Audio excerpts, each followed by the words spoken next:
And here we have the very important HPA-X. H for hypothalamus, P for pituitary, A for adrenal. So the hypothalamus is a neuroendocrine organ. It makes the interface between the nervous system and the endocrine system and produce corticotropin release hormone, it's called CRH, to stimulate the anterior pituitary. That's going to produce a hormone called adrenocorticotropic hormone, known as ACTH, which is going to stimulate the adrenal to produce cortisol.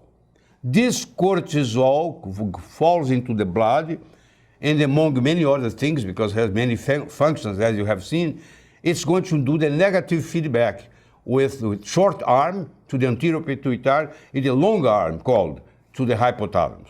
So decreasing the production of CRH and the production of ACTH, consequently decreasing the production of cortisol to equilibrate it.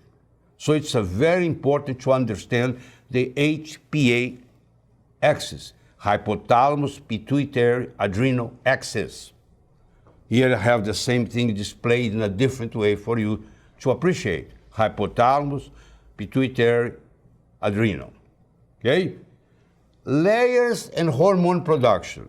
Okay, if you look at the histology of the adrenal cortex, you are going to find there are three layers: the zona glomerulosa, the zona fasciculata, and the zona reticularis. The zona glomerulosa is going to produce a hormone called aldosterone. The zona fasciculata is going to produce the cortisol, which is the bigger zone. And the zona reticular is going to produce the androgens, including the main one, which is DHEA. And after the cortex comes the medulla. And the medulla produces catecholamines, including the major one, what's norepinephrine.